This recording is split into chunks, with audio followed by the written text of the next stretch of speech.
തിരുസന്നിധിയിൽ എന്നെ മുറ്റും നൽകിയിടുന്നിതാ.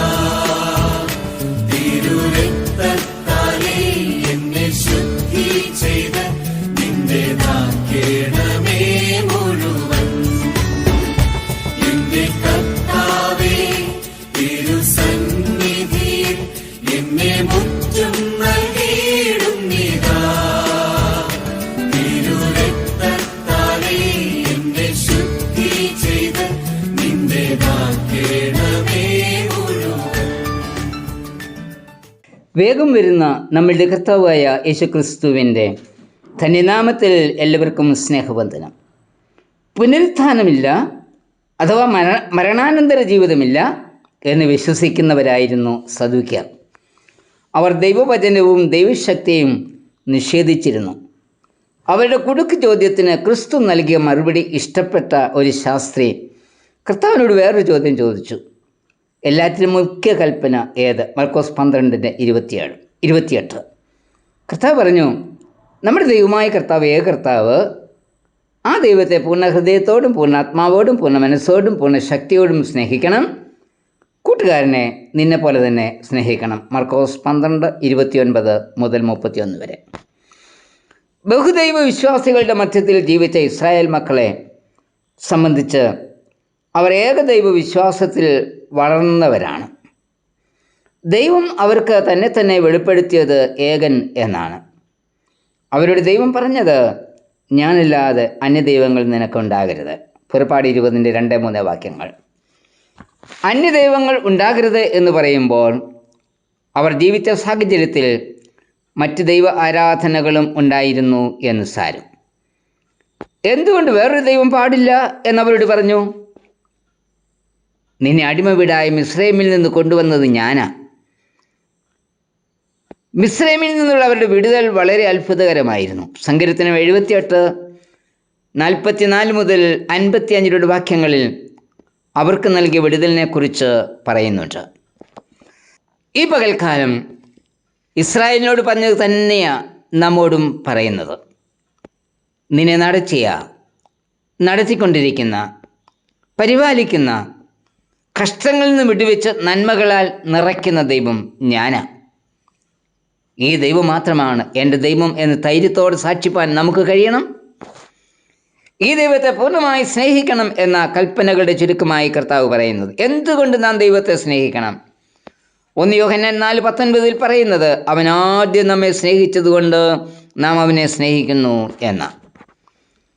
1 യോഹന്നാൻ 4:10 പറയുന്നത്, നാം ദൈവത്തെ സ്നേഹിച്ചതല്ല, അവൻ നമ്മെ സ്നേഹിച്ചു.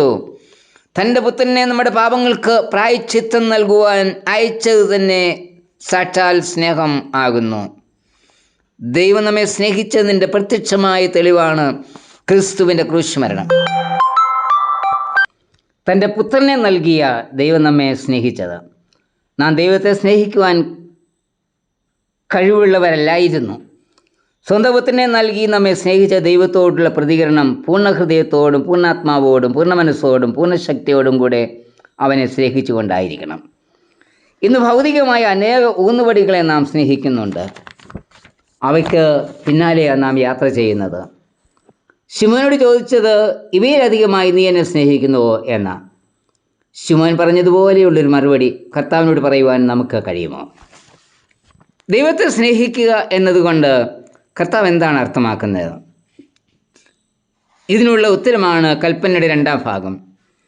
നിൻ്റെ കൂട്ടുകാരനെ നിന്നെപ്പോലെ നിന്നെ സ്നേഹിക്കണം. സ്നേഹത്തിൻ്റെ മാനദണ്ഡം ക്രിസ്തുവാണ്. സ്നേഹിക്കപ്പെടുവാൻ അർഹതയില്ലാത്ത ദൈവത്തോട് ശത്രുക്കളായ നമ്മെ രക്ഷിക്കുവാൻ അവൻ ക്രൂശ് മരണം വരിച്ചു. നിരുപാധികം പ്രതിഫലം ആഗ്രഹിക്കാതെ ത്യാഗം സഹിക്കുന്ന സ്നേഹമായിരുന്നു അത്. ശത്രുക്കളെ സ്നേഹിക്കുന്ന സ്നേഹമാണ് യഥാർത്ഥ സ്നേഹം. റോമർ 5:8 വാക്യം. വിശ്വാസി ക്രിസ്തുവിൻ്റെ ഈ മാതൃകയെ അനുകരിക്കേണ്ടത്. അന്യരുടെ നന്മ ആഗ്രഹിക്കുകയും അവരുടെ ആവശ്യങ്ങളിൽ സഹായിക്കുകയും വേണം. സ്നേഹം പ്രവൃത്തികളിൽ കൂടിയാണ് പ്രകടിപ്പിക്കേണ്ടത്. വിശ്വാസി മറ്റുള്ളവരോട് മനസ്സലിവ് കാണിക്കണം. അത് കാണിക്കാത്തവർക്ക് ക്രിസ്തുവിൻ്റെ സ്നേഹം ഒട്ടും ഇല്ല. 1 യോഹന്നാൻ 4:20 ഇപ്രകാരം വായിക്കുന്നു: ഞാൻ ദൈവത്തെ സ്നേഹിക്കുന്നു എന്ന് പറയുകയും തൻ്റെ സഹോദരനെ പകയ്ക്കുകയും ചെയ്യുന്നവൻ കള്ളനാകുന്നു. താൻ കണ്ടിട്ടുള്ള സഹോദരനെ സ്നേഹിക്കാത്തവന് കണ്ടിട്ടില്ലാത്ത ദൈവത്തെ സ്നേഹിപ്പാൻ കഴിയുന്നതല്ല. ദൈവത്തെ സ്നേഹിക്കുന്നവൻ സഹോദരനെയും സ്നേഹിക്കണം. ഇവിടെ നൽകിയിരിക്കുന്ന ആലോചന പോലെ നമ്മുടെ സഹോദരന്മാരെയും ചുറ്റുപാടും ഉള്ളവരെയും സ്നേഹിപ്പാൻ നമുക്ക് കഴിയണം.